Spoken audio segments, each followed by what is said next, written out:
the sustainer, the creator of the seven heavens and the earth, and we send peace and blessings upon his beloved Muhammad sallallahu alaihi wasallam.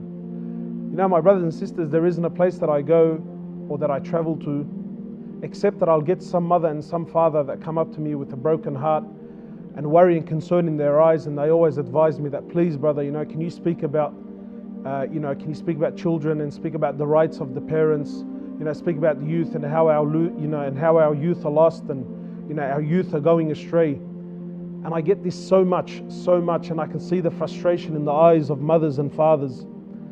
But my brothers and sisters, tonight I want to be really honest with you, and I want to open up my heart and speak about something that's quite the opposite.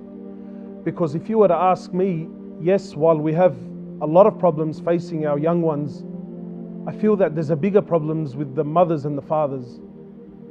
Because I believe that our youth are a reflection of what's happening at home. Yes, our children have problems, but nowhere near as big as the problems that you and I are having as mothers and fathers. You and I play a massive role in the life of children. So it's very easy to point the finger at the youth and say, look, the youth are lost, and that the youth are confused, and that the youth don't know where to go and what to do. But that's only because you and I are lost, and you and I are confused, and you and I don't know what to do. And if I'm a mother, and if I'm a father, and this is how I am at home, then what is it that you expect from our children? What is it? There used to be a time when an orphan was someone that didn't have a mother or a father. An orphan didn't have a mother or a father. But today, we're faced with the 21st century orphan.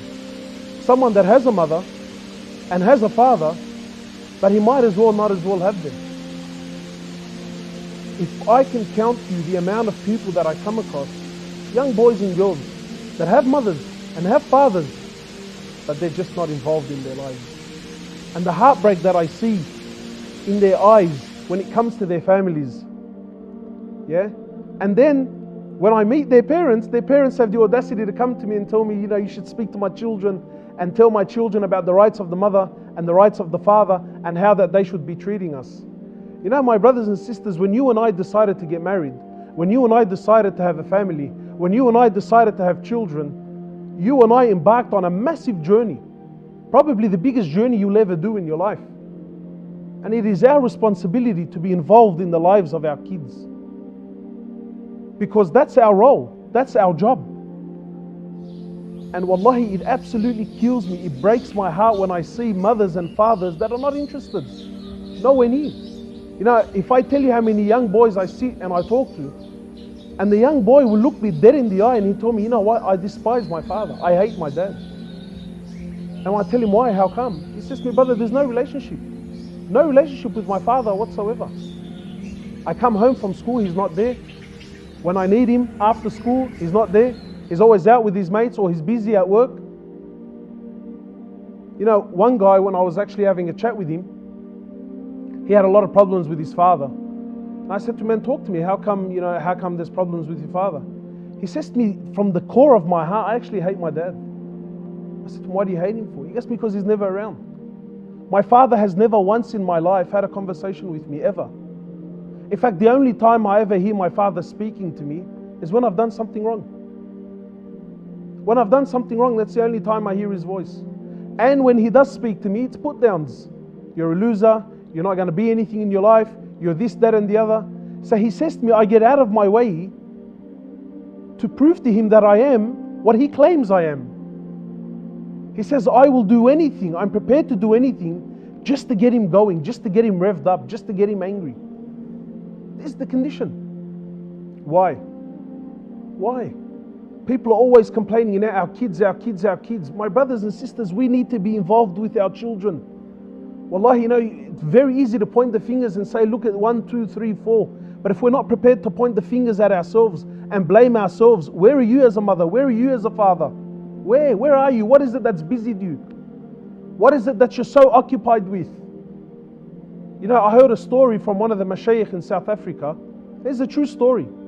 And the sheikh was saying, one day a father came home from work and he's been working, for long hours. So he comes home, he's busy, he's stressed out, his business, he comes back home, he's doing his paperwork, he's crunching numbers. So his son, who's been looking forward to seeing his father all day, he comes over to his father and he's excited, his dad's finally home. So he comes up to his father and he wants to communicate with him. He wants to tell him about his day and how school was. And his father wasn't interested whatsoever. So when he came close, the father turns around and says to him, "What are you doing here? Can't you see I'm busy? Can't you see I've got things to do? Go inside to your room. Where's the iPad that I gave you?" So this kid goes away, shattered, absolutely heartbroken. Then he comes back after a little while and he asks his father for some money. He says to him, "Dad, can I have some money?" He says to him, "What do you want money for? Didn't I give you money just the other day? Didn't I give you money the other day?" He says to him, "How much do you want?" He says to him, "Well, I want $10. He says to him, $10. And this kid must have been about 6, 7 years of age. He says to him, $10, what are you going to do with the money? And there's an argument going back and forward. Anyway, eventually he gives him the money and then the kid goes back to his room. Now after some time, the father calms down, the mother comes in, says to him, "Look, your son wanted to talk to you, this, that and the other." Then the father, after a little while, he gets up, he goes to the room, he goes to his son. His son was laying there on the bed, upset, weeping. He says to my son, "Look, I'm sorry, it's just that I'm really stressed out and I've been really busy with work." And he says to me, "Look, what did you need the money for?" So the kid lifts up his pillow and he shows his father that he's been saving up the money. He says to my father, "Tell me something, how much money do you earn an hour? How much do you earn an hour?" He says to him, "Why do you want to know for?" He says to him, "Because I've been saving up the money that you give me on a weekly basis because I want to buy an hour of your time. I want to buy an hour of your time that's uninterrupted, an hour that you're not on the phone. You're not busy looking at emails. You're not busy looking at WhatsApp.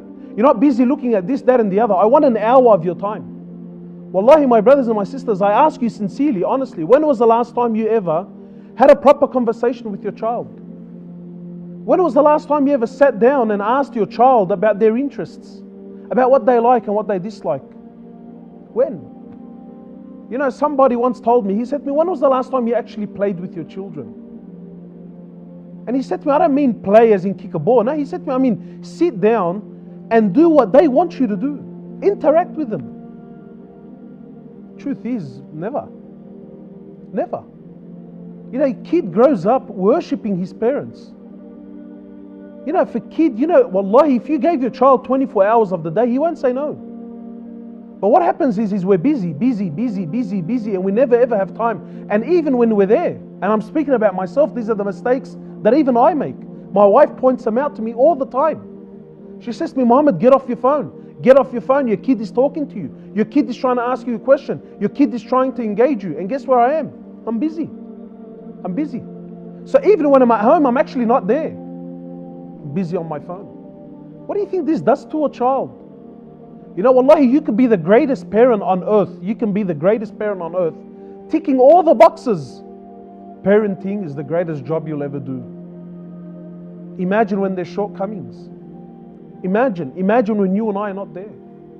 And what's worse than that, wallahi, I've seen many of us, and let's be real. Please, my brothers and sisters, we have to start being real with each other.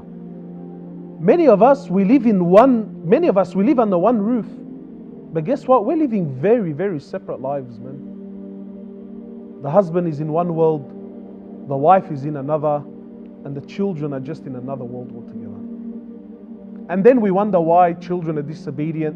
There's no unity at home. There's no harmony at home. You want peace? You want happiness? It takes hard work. You have to strive. You have to work for it. The Prophet of Allah, he says, "The best of you are those who are best to their families, and I'm the best to my family." The Prophet of Allah, the one who was truly the busiest man on earth. Wallahi, I find it interesting. You and I, we open up a little business that probably occupies 10, 15 hours of your day, and that's enough. That will be enough, right, to justify my bad relationship with the masjid, bad relationship with my prayer, with my Quran, with my wife, with my families, with my children, because of a little business. Imagine the Prophet of Allah. Imagine the man who was truly the busiest man on earth, the man that had to run the affairs of the whole ummah, the man that was, the one that sallallahu alayhi wasallam, this is the man that was, receiving revelation, dealing with the people, giving da'wah, right? Walking along the streets, sorting out the ummah, problems left, right and center. This person's getting married, this person's getting divorced, conflict over here, conflict over there. This was a man 24 hours around the clock, and yet he still had time for his wives. He still had time for the kids. He still had time for every single aspect. And that's our life. And I know some of you now are listening thinking, man, that sounds like a lot of work. Yeah, well, hello. It's called parenthood. Wallahi, my brothers, we all want our children to be the best. Trust me, your child will be exactly as you are. Look at yourself in the mirror. Look at your lifestyle. What you see is a very good indication of what your child is going to be. So ask yourself, where are your priorities, man? Wallahi, where are our priorities? Our children more than ever, especially in the Western world, they need us so much. They need our attention, they need our affection, they need our love, they need our